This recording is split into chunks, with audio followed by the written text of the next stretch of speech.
New Zealand All Blacks pahihirapan ng gusto sa ilalim ng ating Gilas Pilipinas dahil nagdo-dominate na rin ngayon sa Japan B-League sila Kai Sotto at AJ Edu.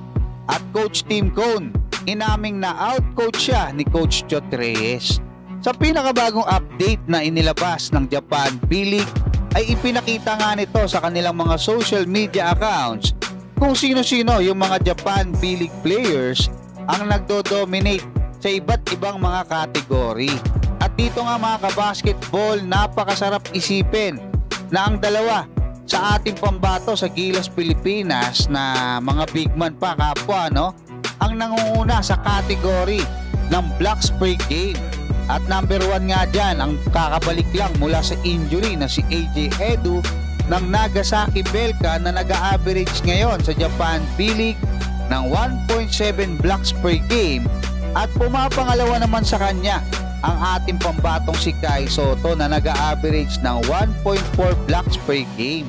Sa kategory naman ng rebounds mga kabasketball na napakahalaga para sa mga big man ay nasa ikatlong pwesto na ang ating pambatong si Kai Sotto na nag-average ng 10.8 rebounds per game, almost 11 rebounds per game mga kabasketball. Kaya talagang magiging kaabang-abang yung muling pagsasama nila Kai Sotto, AJ Edu at Junmar Fajardo na nagdo-dominate naman, no? Mahabang panahon na nagdo-dominate yan sa PBA, kaya ngayong nagdo-dominate na rin etong si Kai Sotto at AJ Edu sa Japan B-League naman. Pero antabayan na natin mga kabasketball sa ibang balita naman. Sa naging Game 2 ng PBA Final sa pagitan ng Barangay Ginebra at Token Tex ay muli na namang nagwagi ang kampo ni Coach Chot Reyes na Token Tex sa score na 96-84. Ayon kay Coach Tim Cone sa balitang inilabas ng Spin.ph ay hindi niya raw alam kung ano yung nangyayari at inamin niya na hindi siya umubra o na-outcoach siya ni Coach Chot Reyes.